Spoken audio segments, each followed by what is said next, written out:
आरोप असल्याने वाल्मिकी कराडचे तुमचे संबंध असं म्हणतात धनंजय मुंडे माझे वाल्मिकी कराड हो कसे संबंध आहेत मी तुम्हाला एक सांगतो गोविंदजी, माझ्या लाईफमध्ये मी असल्या याला भावच दिलेला नाही.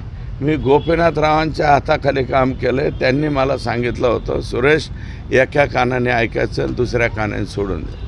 किती कमेंट वाईट आल्या वाचायच्याच नाही.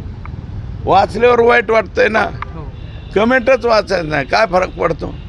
4-2 दिवस लिहिते कटाळते ना. आणि आजचा सोशल मीडियावरचा राग उद्याच्याला विसरून जात असतो.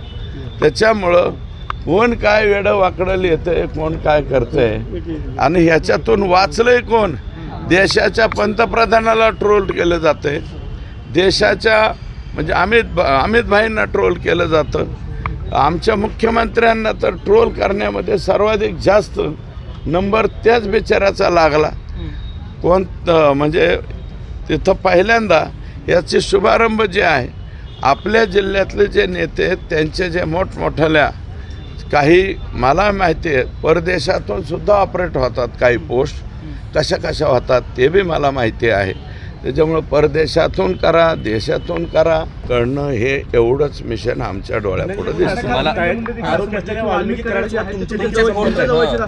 संबंध असं म्हणतात धनंजय मुंडे माझे वाल्मिकी कराड हो कसे संबंध आहेत, मधुर अमधुर सुमधुर कसे संबंध सांगितले पाहिजे ना.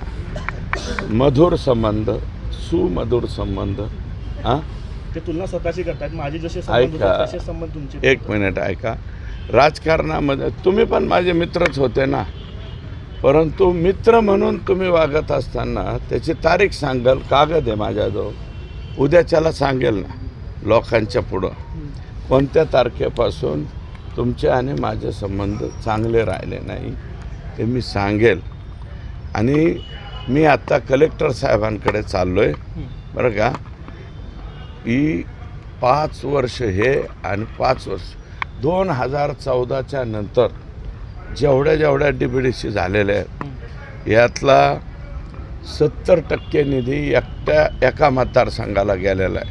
आणि 30% आम्ही सिंपल पेंडुलम, बीड, आष्टी, गेवराई, माजलगाव आणि केज 30 तुमच्या वाट्याला आणि 70 त्यांच्या वाट्याला. 30 म्हणजे दुसरीच 30 नका समजू. हां पुढं बघा. याच्यासाठी त्यांनी ती जमीन आणली, परंतु तिथं काहीही करून दिलं जात नाही.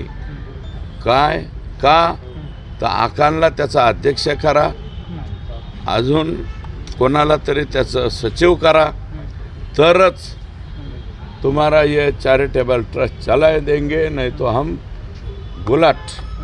ही असे जे वागण्याची पद्धत आहे. किती अजून लय सापडणार आहे. आता रोज एक ॲटम पुढे येतोय, कागदासहित येतोय. याचं कागदपत्राचा पुरावा माझ्याकडे आला आहे. म्हणून मी शिरसाळा ह्या एका गावावरती बोलतोय. एकाच गावामध्ये तुम्ही असं करताय. शिमरी पारगाव म्हणलं, आत्ता हे म्हणलं, आता हळूहळू कुठले बी लोक येतात म्हणतात आकांची इथं 100 एकर आहे, 150 एकर आहे. आकांनी तिथं प्रचंड खर्च केला आहे. 30 कोटी 40 कोटीचे तर बंधारेच बांधलेत आपल्या जमिनीत. मग हे इतकं कुठून आहे या 5 वर्षात एवढं कुठून आलं. आणि आम्ही आपलं त्यांचं बघत असतो बा. रश्मिका मंडाना, परत ते कोणती हिरोईन ते लय नाचते बा जास्त, लय कंबर राहिली ती सपना चौधरी. मग असे इव्हेंट बघायचे यांचे. इव्हेंट मॅनेजमेंट पॉलिटिक्स ज्यांना कोणाला भविष्यात करायचं असेल तर त्यांनी परळीला यावं, तिथं शिक्षण घ्यावं आणि ते शिक्षण घेऊन संपूर्ण देशामध्ये त्याचा प्रसार करावा. सपना चौधरी, रश्मिका मंडाना, अजून काय माझ्या नवीन प्राजक्ता माळी, प्राजक्ता माळीसुद्धा आमच्या इकडे येतात वाटतं बरं का.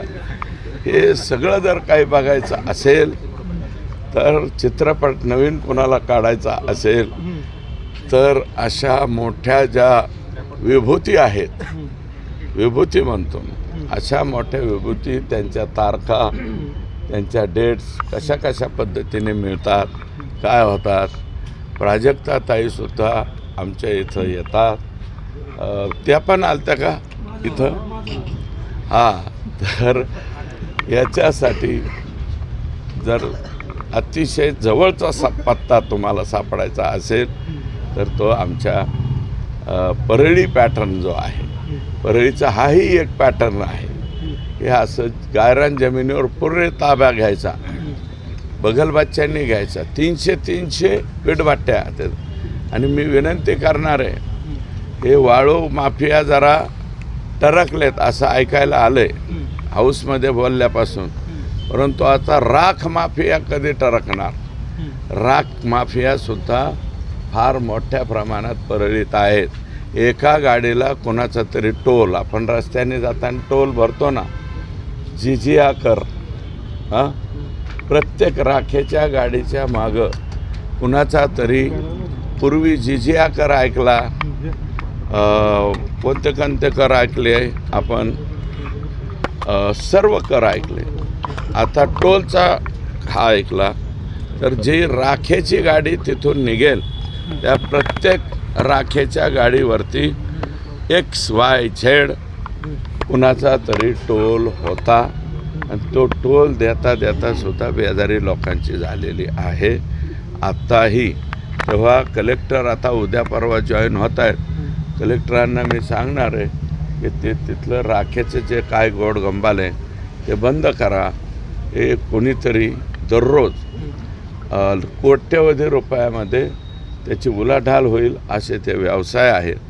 आणि नियमाप्रमाणे असतील तर आमचं म्हणणं नाही, परंतु इल्लिगल गैरमार्गाने आम्हाला हे द्या नाही तर मग तुमची गाडी तिथं नाही, असं जे चाललेलं आहे ते कृपया थांबवावं अशी आमची विनंती. एवढ्या मताची लीड घेऊन तुम्ही विजयी झालात आणि तुम्हाला मंत्रिपद मिळालं नाही, मात्र मुंडे घराण्यामध्ये दोघांना मंत्रिपद मिळालं म्हणून तुम्ही सगळं करताय. अमोल पटकरी फार लहान आहे बरं का.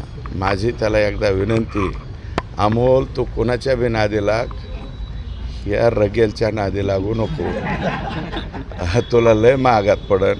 मी आत्ता एकदा त्याचं ऐकून घेतो, पण वडिलकीच्या नात्याने त्याला समज देतो. तुझं कुणीकडं बी दुकान चालव, माझ्यावर दुकान चालवू नको, तुझं अवघड होईल.